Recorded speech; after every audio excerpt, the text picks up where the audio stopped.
all, I'm Jamie Lynn Sigler, a mom, actor, and advocate. I know how overwhelming it can be trying to decide which treatment is right for you. I've been there. But you should know you're not alone. You can do this. Start with some research, talk to the community, and most importantly, don't be afraid to ask your doctor questions. You might find results that speak for themselves. That's how I landed on Kesimpta. Ask your doctor if Kesimpta, ofatumumab, could be right for you. You can check out the details at kesimpta.com. This show is part of the Head Stuff Podcast Network.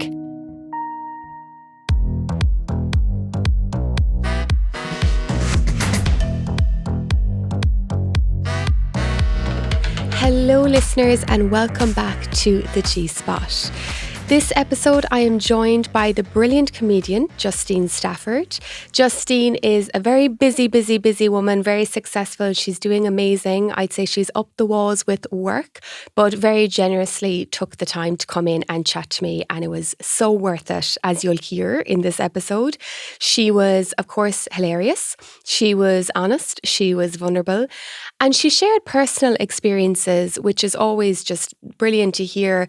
Some of them were gas, and you will definitely be laughing. And also she has the most infectious laugh, which I really enjoy. She's just such a good giggle on her. But also she shares experiences that aren't so funny and weren't so pleasant at all to experience. So all in all, she was the perfect fit for the G-Spot. I'm sure you'll agree. As always, give us a nice little 5-star rating and a review. Subscribe to get your bonus bits and enjoy the episode.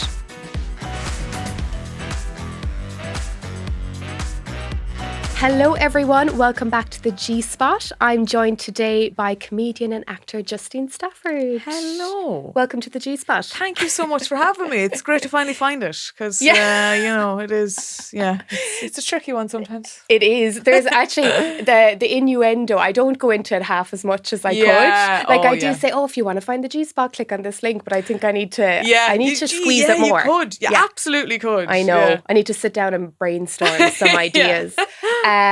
So you're also Head Stuff podcaster as well. You co-host The Lovely Show with Kevin. Yeah. So we'll need to get you now on The Lovely Show. Yeah, crossover. Love it. And I was asking you, we didn't really get into it, but do you talk about sex a bit on the show? Does it come up?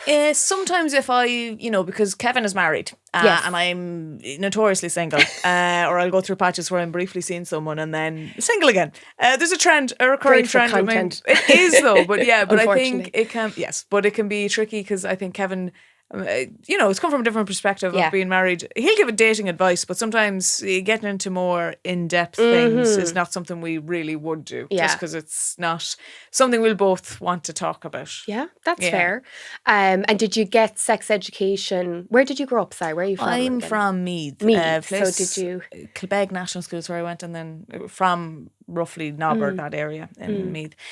No, I would say... I remember someone coming in and showing us a video in 5th class, I want to say. But then after that, my mother gave me a book called Ready, Steady, Grow. Oh, yeah. I haven't heard of this one. Wonderful Mine pun. Was, Girl Talk. Girl Talk. One. Ready, Steady, Grow. Okay, Ready, go on. Steady, Grow. What was in that? Can you remember? A lot of cartoons showing the sperm walking into the egg. That I thought, this is great. You need a little briefcase and all. He was going to work. I thought, this is lovely now. This is exactly accurate, I'd say. Yeah. A lot of science in here. But my mother just handed it to me and she's like, if you have any questions, you can ask me. And I obviously did not ask my mother because I didn't understand what this book even was. Yeah. But I think now, I don't know if it's maybe more prominent in rural areas as well, the Catholic guilt was huge. Up until mid-20s even, that still lingered around. So even when it came to relationships or things like that, it wasn't something you'd even really talk about with other friends. No. Because it was a bit of a shame aspect attached still to it. Yeah, definitely. When I moved to college when I was about 17 up to Dublin, that was like me getting life experience of living alone, away from home and actually experiencing life and a bit more like relationship kind of aspects and things like that, because it wasn't something that was really big in my younger years. Yeah. Were you from a small town? Like middle of nowhere country, right? Not even like there's a village in Nobber, but that is the height of it. So there was very little going on. And there was an innocence. Yeah, which I don't, of course. Yeah, you know, that was nice to have that innocence growing up. But then it did reach a point where you realised, especially when I went to college, of like, oh, people seem a lot more advanced in this department than I do. Yeah, yeah. Well, everyone always seems more advanced, don't they? That's it always true. feels like everyone. But I know what you mean between the rural and maybe the city. Or for me, even being from Kerry, like I was from, again, a village. The nearest big town would be Killarney. Yeah. So to me, even the Killarney kids were like way more experienced. That's exactly that. Because there'd be a few kids that came down from Navan and we were like, oh my God. The Navan ones, yeah. Yeah, completely. It was exactly that as well. That's gas. And then 17 actually is on the younger side, like to be going away to college. Yeah, I was young doing the Leaving Cert. I didn't do a transition year because I just wanted to get out of school. But I was like very naive. When I look back, I had zero life experience. I needed, thank God I moved up to Dublin instead because it was like, you know, it's an hour from Meath that I could have commuted, but I think that would have not served me in the slightest. I needed to experience living like and do you know what, that's one thing these days I feel really bad for college university going kids who can't live outside the home. Now some people want to live at home, that's their choice, but I'm like that. Like I feel like my life didn't properly start till I moved out of home. Totally. And you know, like I did film and broadcast, and which when I look back on, there's people that get into that through just going on sets and getting experience. Like even if I look back and say, did the course really stand to me? Did I need that course? Sometimes I'm like, maybe I didn't, but I definitely needed to go to college for the living away, for the life lessons that I learned entirely. I needed that. Yeah. So then when you say about like the Catholic guilt, definitely can relate to that. Like it's kind of the hangover of it, isn't it? It's the shadow of it that you kind of grow up in. You know, it's not the grips of Catholic Ireland, but it's the like the ripple effect. Like then when you went off to college, you know, and even again meeting all these different people, like did that help to shake off some of that? It can be quite a long process. Like you don't just drop it. But a very long process for me. Because equally then it was like, one, you'd meet people that clearly were far more advanced in relationships and sex, and it became more apparent the difference and contrast and lack of experience I had. So that became actually, in some ways, I was more nervous about doing anything because I was like, oh God, people are going to be able to tell. I have no clue what I'm doing. But then there was also the other side to it whereby, you know, if I was doing things in Dublin or going on dates or telling people about stuff, when I went home, there was still, with people that have never left home, a judgment, and the Catholic guilt is still very, very strong there. I remember a girl, she was from home. I'd went to secondary school with her, and then I knew her in college, and she just made this throwaway comment one day of, "You're having a lot of sleepovers, Grace." And I was like, and I kind of laughed it off, but I remember I really kind of felt it somewhere deep. I'm like, oh, am I a slut now? Like, is that my identity now? Have I crossed over into the dark side? Now, like, obviously I wouldn't give a shit if someone said that, but whatever age I was, probably 19, 20. Yeah, and in those days as well, it was like that word slut as well was such a negative. Whereas now if someone, I'd be like, God, I, you know, reclaim that word. I'd be like, thank you. What a compliment, you know. But like in those days that was something awful to be said about you. And like I felt that definitely when, not that I was going on a lot of dates in Dublin, but I just felt for people that hadn't left Nobber, like even I must have been about 23, and I remember buying a vibrator just because I was curious and telling a friend at home, and they're like, you can't be using that, you can't be. Like, as in, even me mentioning it to them was like, you shouldn't even be saying that word out loud, kind of a thing. Like, it was wild to see that contrast was so apparent from people who had never left or gone to live outside of home. There can be a bit of a difference in the attitudes. Like if I had never left Milltown, where I'm from, I mean, I definitely would be, I shouldn't say a different person, but I think probably was. Maybe I would be. I don't know. I'm just trying to be generous to, like, you know, some people, you know, don't leave home and they're not judgmental people. Yes. So there's a mixture of things going on, right? Well, I think it was also, I'd say more so now. If I was growing up now and didn't leave, I think, I don't know how different I'd be, but I think that period of time was still where there was the ripple effect of Catholic guilt still, you know, passing through. That I think that just that section of time when I was going to college was still, we weren't as open about talking about sex and relationships and stuff like that. in a way that we are now. So I Yeah. think that just period of time Yeah. was just still a big difference between, you know, the countryside and the city. Definitely. And it's such a good feeling, isn't it, when you do move out, and if you are in a city or even a bigger town, just somewhere new, you're anonymous. Like, Oh, yeah. you know, there's Yeah. there's not as much, oh, she slept with him and he Yeah, slept with her. And did completely. you hear it? You know, which gives you the freedom then to actually explore and like make mistakes, have a really awkward experience that you never want to see the person ever Yeah. again. Like, that's more possible. Yeah, Whereas completely. if it's at home, you're going to see them probably forever. Yeah, you'll never live that down. Exactly. Yeah. Tell me about your first vibrator. That's great. Yes. 23. Brilliant. So yeah, it was in deals that I bought it because this was Give me Yeah. triggering my asthma. I know. Okay. Yeah. Okay. The Catholic Guild was still so there. I couldn't walk into Ann Summers or a shop like that. Yeah. Yeah, you yeah, know? yeah. So I was like, let's just play it easy. We'll go in here. And it was €1.69, which I thought was a wonderful, wonderful little, you know, love the 69 in there. I was Yeah. just like, great, love this. Yeah. Now, was it carcinogenic? Probably. For that price, I don't know how it couldn't be. And I still was so ashamed that I had to buy it with a bottle of Coke and an air freshener because I was like, I don't want to look weird. I was like, this looks weirder. Getting all it these actually looks things. This weirder. is more suspicious. Great. But that thing was like, Jesus, it lasted me for a good 9-10 years. Really? Yeah. Fantastic. And, you know, then it broke. And then I ended up, you know, late 20s going into Ann Summers to get a replacement. And that thing broke after a couple of months. Right. And I was like, this thing, 10 Using it years. too much. So, I know, exactly. But That's great though. Yeah, yeah. yeah, but that was me actually experimenting because I'm telling you, even when I moved to college, because I was so still awkward and nervous about the lack of experience I had in that department, I was like, I think I'm better off just maybe experimenting myself with that kind of thing.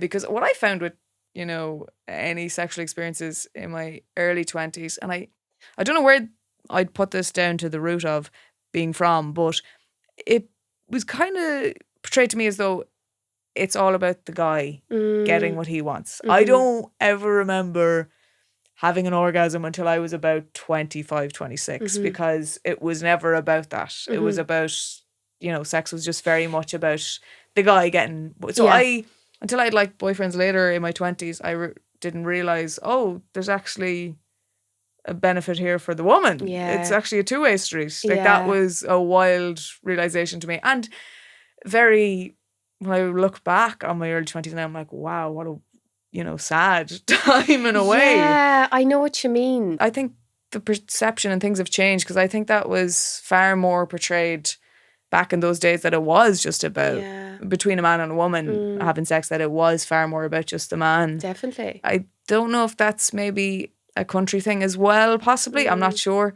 But that was a huge eye-opener to me when I realised. I know. But it took me many, many years, which is, when I look back on now, quite sad. I know. But I hear that from so many women, like, you know, who'd be about this age or kind of all age groups, is that particularly those in your 20s. It's kind of, it is this time of like experimentation and exploring and figuring things out, which is great. And part of that is going to be like, there's going to be like not great experiences, right? Because that's probably, then you'll end up having better ones, right? But at the same time, as you said, there's kind of a sadness sometimes because it's like even the basic idea that this could be good for me too, or this should be good for me too.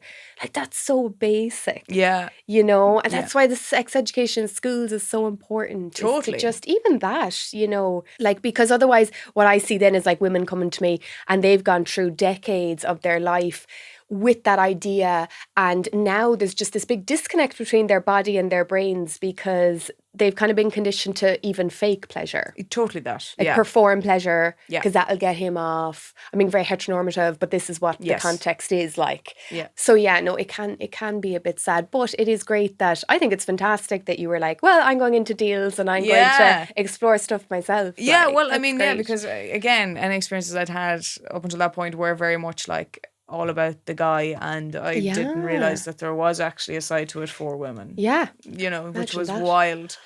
But I know. also think that it's changed as well if, you know, there's far more, you know, being taught, or also just making it clear that it is an experience as pleasurable for women nowadays. I don't think I saw as much of that portrayed growing up. No. That it was a two-way street. Oh, no, definitely not. And yeah, there was just a lot of issues with me feeling as though, again, yeah, as you're describing, of like performative or wanting them to think this is the best time for them. And I'm like, Yeah. oh, now I feel like shit. Like what am I getting out of this? I know. Completely. Wild. When I look back, it does sadden me when I look back. Yeah. And the hardest thing is at the time, you mightn't have known what you wanted, so it's hard to ask for it. Yeah, because I didn't know it was possible that anything could even happen for me. Exactly. So it's like, how do you advocate for yourself when you don't know what to ask for? It's totally that. So it's really about having a partner or partners or whatever that like do genuinely want you to have a good time, not just like pretend you do. Because then you have the freedom to be like, okay, let's try this, let's try that. Because otherwise you're just stuck in that cycle. Yeah. And no one's being honest. No, completely. But there was a lot of like, misinformation, or like, the first time I remember giving a blowjob to a guy that I had a condom on him because I thought you could get pregnant. Like, just lack of knowledge about a lot of things. Sorry, I was drinking water just as you were saying that. I was like, yeah. Now, condom, but was it a flavour condom? No. So it was like, no, not great. But again, in those moments, you're thinking, this is what it's all about, isn't it? I'm living the dream. Like the innocence, the lack of any science, it's wild to look back at. Like, I did about 4 pregnancy tests after that. Still convinced I got pregnant somehow. Yeah. With zero science or knowledge about anything. Wild. I still get asked that question, or certainly up to a few years ago in schools of, can you get pregnant from a blowjob? And I'm like, right, okay. Just go back to your biology. Now we're going to go back to biology for a second, because I'm like, if you like eat a banana for breakfast in the morning, does it end up in your vagina by lunchtime? And they all start screaming, laughing, and I'm like, because there's no way you can get from the mouth to the vagina. Oh, but those horror stories when you think back to school are like, as in, and the swimming pool, and they all ended, and the hot tubs, this shit. Like, I didn't know anyone who owned a hot tub, so it wasn't a concern for me at all. But the horror stories that were fed to us as well, again, to just deter you from ever. I think that was also built into me, that I was afraid to even explore anything because of the worst possible outcomes of dying, essentially, which was, I hate that, though. It's just spoiled those early years for no reason. Yeah. Because people still, like, not everyone, but people still do a lot of stuff. They just will do it like that, like, badly, or, or else do stuff and feel shame about it. Yeah, and I did. I definitely did in my early 20s feel all of that. And it was just more so heightened when I'd go home that I don't think there was as much exploration at home versus people who had moved away. And it was like something then, a secret near, that I couldn't talk about with friends from home to an extent. And there was, definitely, and I look back, the bloody Catholic guilt now, it bloody had me in a chokehold for a long time. Not anymore. No. Thank Christ. No. But I definitely look back, and it is sad to think how much that affected me and a lot of friends. In that. And it was only from, more kind of open friends that I met in Dublin that I really realised, I shouldn't feel ashamed about this at all. Absolutely. I like when I think of my, suppose, different groups of friends or different friends that I have, like, there's such a spectrum. Yes, there's friends up here who are like, they're in open relationships, they're kinky, they're swinging all about the place, they're like, tell me about this sex toy, tell me. And then I have friends who like still kind of squirm a bit, and I love them all. Like, it's grand, exact same. Like, no one's shaming anyone as well. But no, totally, yeah. But it was just good for me to find a group that I could actually now be open, of course, and discuss these things with.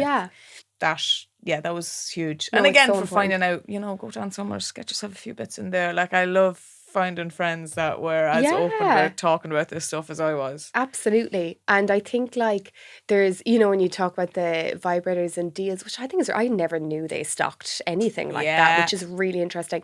Like, Boots now have little sex toys. Like, I think it's really like coming into just general wellness Totally that. Yeah. seen. Which a is lot great, more. I think, to see. And it makes it more because, again, before, I mean, if I hadn't seen that in deals, I wouldn't have had the confidence to go into Ann Summers because I would have thought as well, one, I don't know what I'm doing in here. I've never been in here. They're going to sniff it out of me. They're going to know. They're going to all point at me and laugh or something like that. Whereas when it was in deals, again, I had to look around the aisle to make sure no one was looking and then grab it and then a bloody air freshener And for your some air reason. freshener and your Coke. Off I went. But like, what can you buy with a vibrator to make it less look weird? I don't stop. think there's anything. A Bible. Like, I have no idea. I should have taken my inhaler before this. Oh my God. Yeah. Oh my God, that'll actually be gas. Yeah, it's always Lord. gonna, No, there's no way to. You just need to own it, basically, for God's sake. Yeah. I'm a firm believer that when it comes to sex, there's always more to learn and always more to explore. And that's why we have weekly bonus content of the G-Spot available when you sign up to Head Stuff Plus. So that is double the episodes. And not only do you get all of that, but you also get access to all the bonus content of the other Head Stuff podcasts. You get ad-free listening, and it's an amazing way to support my work, which I really, really do appreciate. You get all of this for just €5 plus VAT per month, and you can sign up by going to headstuffpodcast.com. Thank you so much and enjoy the rest of the episode. Hi everyone, Afif here, alongside Anne, the hosts of the Baby Tribe podcast, inviting you to Baby Tribe Live at Smock Alley Theatre on September 3rd at 8 p.m. That's right, our very own Baby Tribe Live podcast goes on stage with Stephanie Preisner and Dr. Nicola Fox-Hamilton. Tickets are on sale now. Grab yours from the Smock Alley Theatre website. See you under the lights. Getting ready to step into your career era? Set yourself apart with Adobe Creative Cloud Pro for students. Hone your skills with apps like Photoshop, Illustrator, Premiere Pro, and more, powered with the latest in creative AI. Students save over 55%, so you can build a portfolio you're proud of. Launch your future with Adobe Creative Cloud Pro for students. Visit adobe.com/students to learn more. Hey all, I'm Jamie Lynn Sigler, a mom, actor, and advocate. I know how overwhelming it can be trying to decide which treatment is right for you. I've been there. But you should know you're not alone. You can do this. Start with some research, talk to the community, and most importantly, don't be afraid to ask your doctor questions. You might find results that speak for themselves. That's how I landed on Kesimpta. Ask your doctor if Kesimpta, ofatumumab, could be right for you. You can check out the details at kesimpta.com. So speaking of sex toys, we have a dilemma. Okay. Which I think is like more common than we would think. Mm-hmm. Dear Grace Alice, my boyfriend said sex toys are unhealthy for relationships and he would never use one or want me using one. I think it's coming from insecurity, even though he says it's for my best interests. I would really love to try them. Sad face. Oh. Yeah. Yeah, no, I have thoughts here. I don't like that their partner is saying it's for their best interest, because I think that's something you should find out and explore on your own and find that out. I do think possibly there is maybe insecurity or a feeling of, oh, am I going to be replaced by a toy? Or this feeling of like, you know, that you're going to use that instead of having me and using me in that way. I don't see any negative. I've definitely had partners in the past who are very reluctant to me using them. And I make it very aware to every single person that I'm with. I will be using this, whether you're here or not. Yeah. So you can get on board and get involved when we're here. Join in. Let's have a, you know.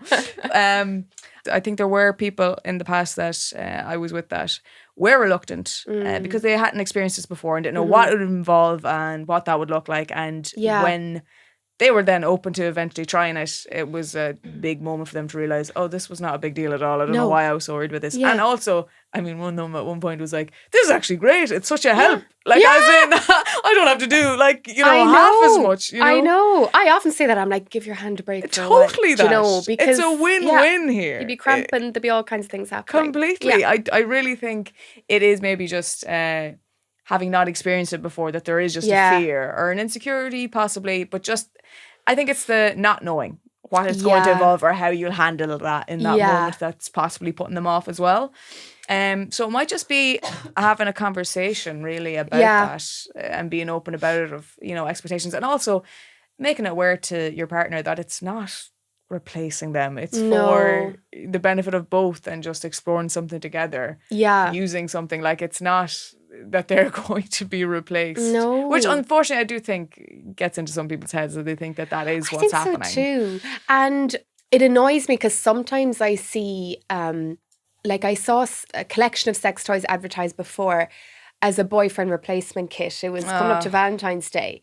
But I could see that it was a very tongue-in-cheek kind of like, I think it was more targeted for single women. It was just punchy advertising. But at the same time, I'm like, oh, that's not really helpful because we're trying to say that's not what's happening. Yes. Because I think as well, there's this misunderstanding that sex toys, and this happens to me all the time, it drives me mad. People think like sex toys are just dildos. They're just fake penises. And that's why I'm like, if you have a dildo, stunning. But like, that's like one type completely of sex toy. Yeah. Like, surprisingly, not every woman just wants a fake penis. Like it's not just about that. So I think it's tied up in the whole, you know, is it bigger than me or is it going to feel better? And it's like, but you can't compare the two. Yeah.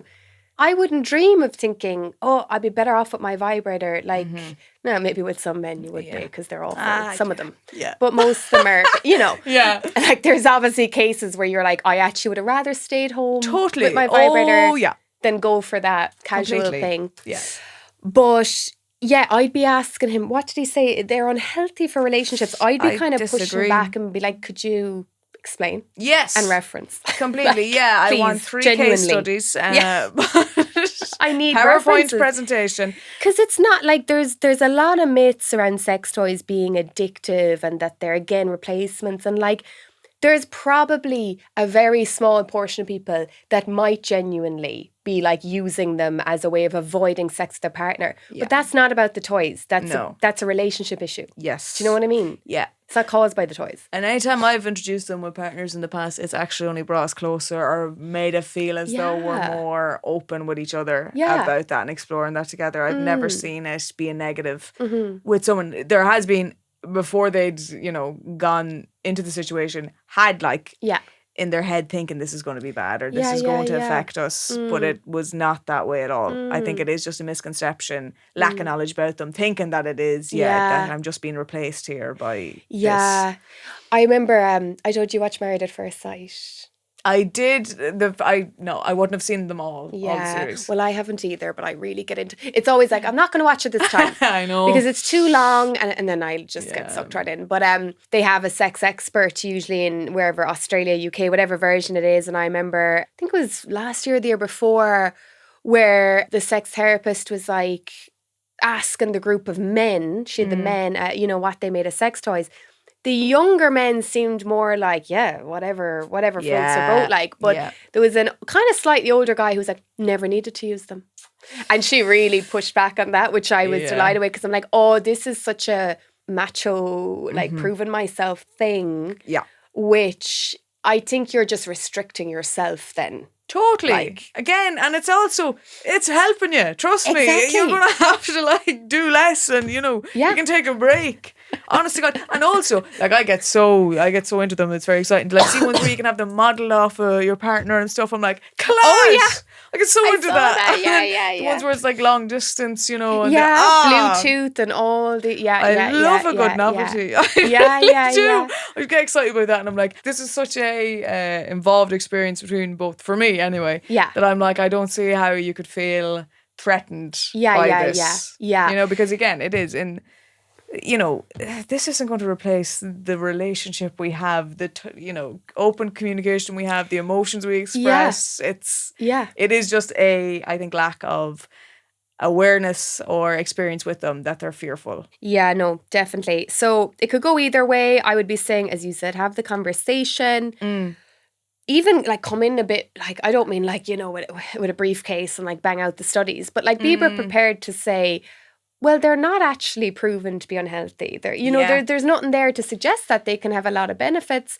And I'm going to try one. Like, it doesn't matter if he doesn't want you using one. That's not his decision. If he doesn't want to use one, that is his decision. Yes. Like, there's nothing stopping you from trying them. Like, obviously, except what he's saying. So I would definitely try one. I think the other thing as well is possibly that men probably don't talk to other men as much about Does your partner use Yeah. a sex toy in the bedroom? I don't think that's as open of a conversation between the lads down the pub.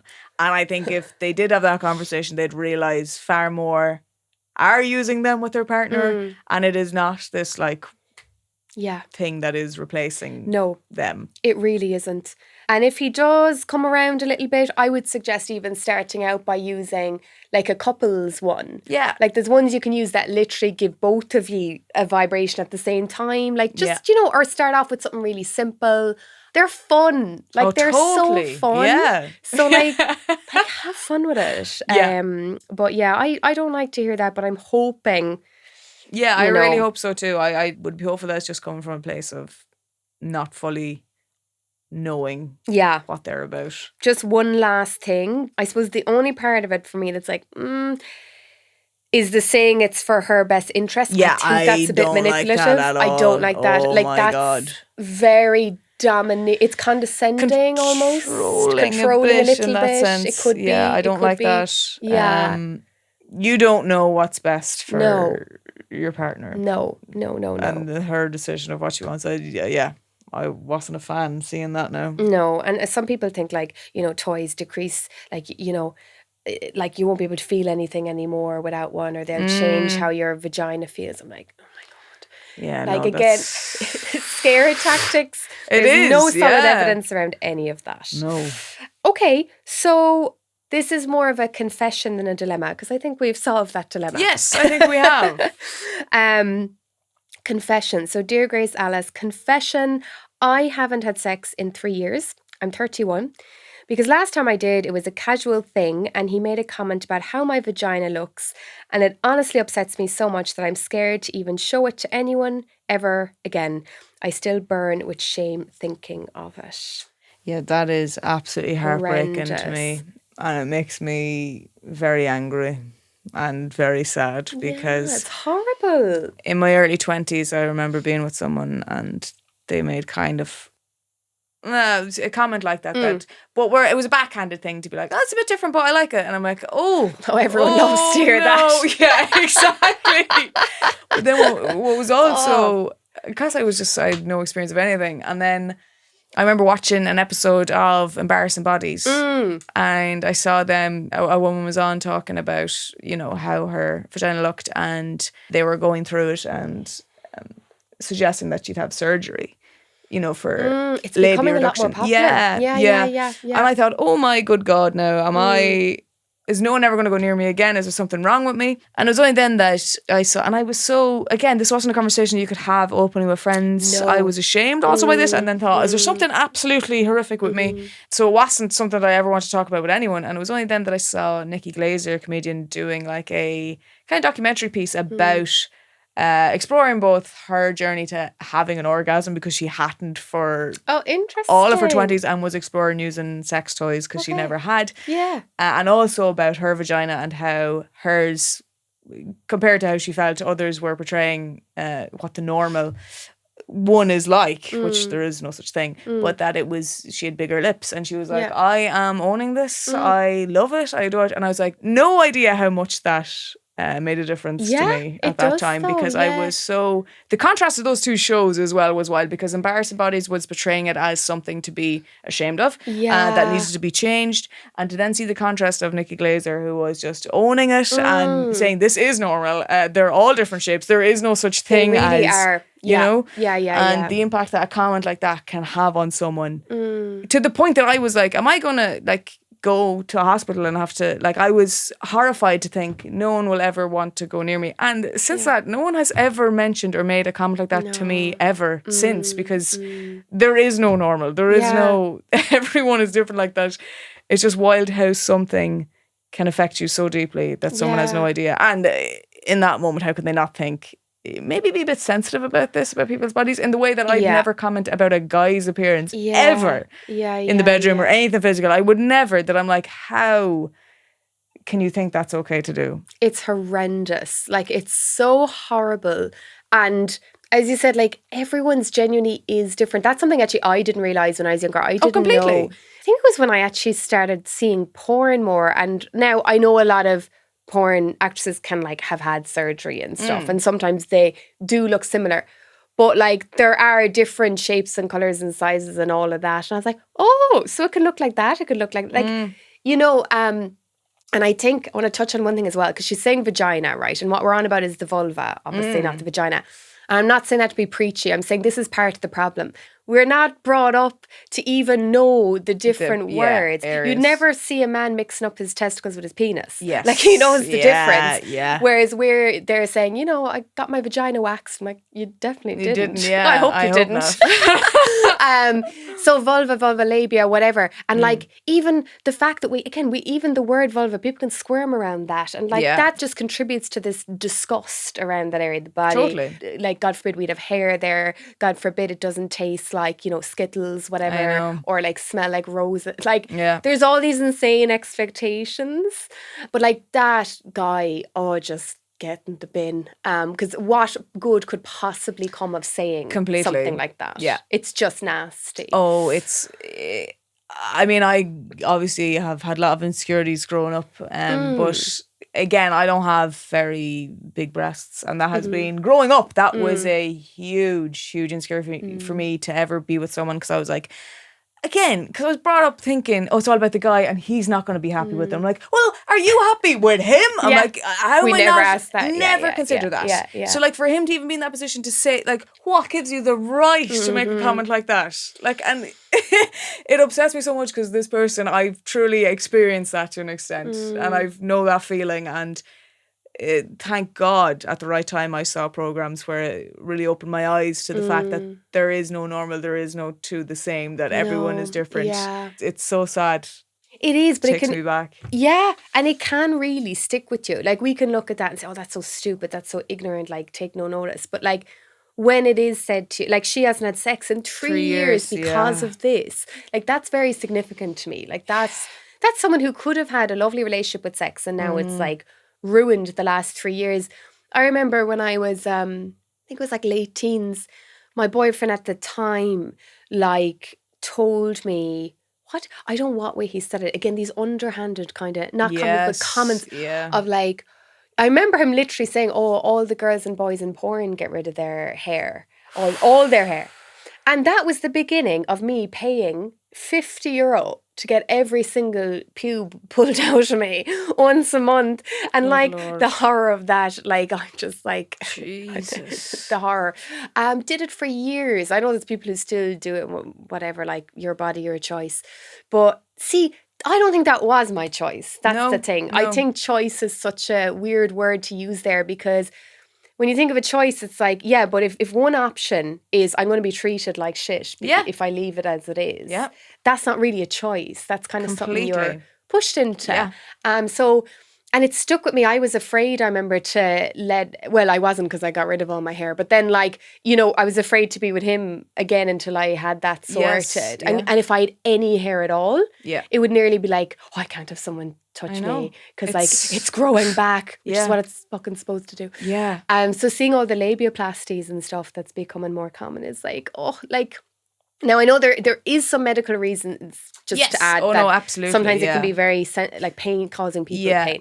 But like when it's only cosmetic, and I know you have young girls worrying about this. But anyway, okay. So what? So I suppose that was a confession rather than dilemma, but it sounds like a dilemma as well to me, because she hasn't totally that. Yeah, had sex for 3 years. I think the longer as well that you stay away, it's harder to get back into. I know that from other things as well. It's just the longer you put it off, it's harder to get back. Into it all.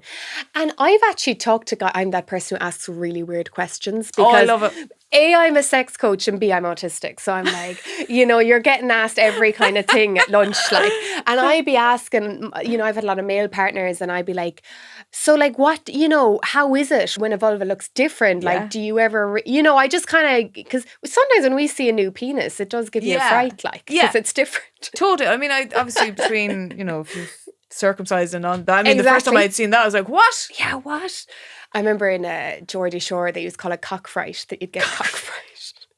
Because it's a new penis, you don't know what to do with it.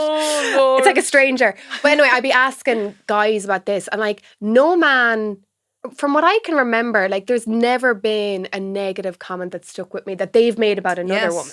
You know, they've been like, yeah, it just doesn't really bother me. Like, as in, you're just not really that worried about that. So, like, that guy, you know, he's obviously projecting his own insecurities. Yeah. That's nasty. Like, there's so many, if it's guys mainly she has sex with, there's so many guys out there who will not care. Oh, truly. And women who will not care if she's, I don't know what, you know. Look, maybe seek out some, like, representation. Like, there's a creator, one is coming to mind, Self-Acceptance Jess. I think that's her handle. And she talks about, she calls them her flaps. Like, she talks about her flaps all the time. Because she went through a whole journey with that. So, like, there are women talking about it. So maybe seek them out. Totally. And again, that I don't know where it would exist now online, but Nikki Glaser did do a whole documentary piece on it. And it's so funny as well. And again, maybe that's probably why it appealed to me so much as a comedian, in talking about all that stuff, that I was like, oh my God. Yeah. I see the representation, and you don't realise how important that is until, my God, in that moment. I mean, I was very early 20s again, and just the difference that made to me. Because you do, like, that comment can get stuck in your head, or like, I mean, I went through times where I was like, will I get like breast implants? Because I was so like, no man is ever going to want to go near me. I'm like, when I look back on that, I'm like, good God, it's so sad to see how much you can be affected by a comment made and think, oh my God, I'm clearly hideous. There's something wrong with me. And I'm like, there is absolutely nothing. It's wild. But the effect a comment can have is so upsetting to me. Oh, to it look back really on can. so many moments. Just one idiot saying something stupid without thinking, and you remember it then for 50 years. Yeah, and also, that fucking idiot who said that, by the way, is not the kind of person anyone would want to be with, because he clearly has some nonsense in his head of standards of what a woman should be, and that is not the kind of guy you ever want to be with. Good Jesus, run for the hills. Absolutely not. You'd be so uncomfortable with someone like that. Oh, you wouldn't be happy. Oh my God, be desperate. Okay, so we've covered vulvas, labias, deals, vibrators, everything. What advice would you give younger Justine about sex? Because, you know, you've referenced a lot about the hang-ups, the Catholic guilt, that journey you went through.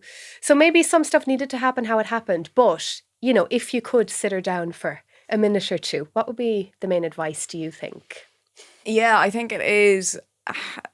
well, definitely a journey that I need to go on through. Some experiences of coming to accept myself more and who I am and how I look. And I think I'd be also advising her of, like, there's going to be people that you're going to encounter who aren't going to be good matches for you sexually as well, and not as open, and it's not going to be, you know, the fun experience it should be, and, you know, emotional experience it can be as well, that I adore, and that I would maybe, you know, do a bit of research in seeing that you're not different. There's not something, and that also it is not about them. It is not all about them. You need to realise it is about you too, and you shouldn't be going into experience where you're uncomfortable, but you're doing it because you think this is what they want. I'm going to do what they want and expect, because that is what a woman is meant to do for a man, which is absolute fucking horseshit, and it makes me so sad when I look back on how that was projected to me as though that was the norm. Also, it also was not something that you could talk about. So I would also be saying to young Justine, talk to your friends about it. Yeah. And you'll realise as well and learn from that. But also to not feel ashamed of those conversations. Yeah. And yeah, definitely to realise it's about you, and you shouldn't be just aware of that fact and not feel pressured or uncomfortable in situations. Yeah, that's brilliant. Lots of good pieces of advice, I think, in that. And again... And don't pluck your eyebrows. Yeah. Good God, you're going to regret. Don't shave your eyebrows if you were Grace. Don't shave them. Or your upper lip. I had no hairs, and now they're just there all the time. Oh, it's Jesus stuff. Oh, I know. I'm so glad my eyebrows like grew back. Same. You know, because I abused them. Oh, thank God, I did. Abused them. Oh God, I get a Facebook memory every so often. I'm like, oh Mother of Jesus. I'm very lucky, very fortunate. I'm trying to think now, even I should go back and tell my younger self that if you put by the €50 instead of getting the Hollywood every month, there you go. You'll buy a house by the time you're 25. Those messages, I think, are important too. I think a lot of them still stand today. I think times change, but I think we just get new insecurities are pushed onto us. So whether it be, you know, how your vulva looks or your breasts or, again, performing sex or whatever it is, there's always something to be worried about. So I think, normalising those conversations, realising you're grand. There's nothing freakishly different about you. Absolutely. It's not all about them. Yeah, no, definitely. It's about both of you. Definitely. Something that crossed my mind was, that like old fella character you do. Oh, yeah. I was like, imagine what he would think of this podcast, because I often think of my dad. Like, my dad loves to go down, and, like, he's not like I'm not saying he's like him. But he, he's his cap, whatever, and he, goes down to the pub and chats. And I always wonder, like, how he handles people asking what I do, because I think he keeps it really vague. Yes, I know. He's not going in with, she's a sex educator. Yeah, I know. Even my father, like, that I do comedy, is like, something with computers. Like, even he gets like, I don't want to be telling them she does comedy. I'm like, what the hell? Why? That's fine. That's like, I know. I think because I can talk about quite, right. I can talk a lot about sex and different things in segments that I don't think he'd want to be hearing. Yeah. But look, we have to normalise it. We have to bring this sex positivity to all parts of Ireland, being from rural parts ourselves. Completely. Rural parts. Yeah. Just as important. Okay, stunning. Do you want to mention anything before we finish that you're up to, or? You can find me on Instagram and TikTok. And in Deals. Thanks so much. Thanks for having me.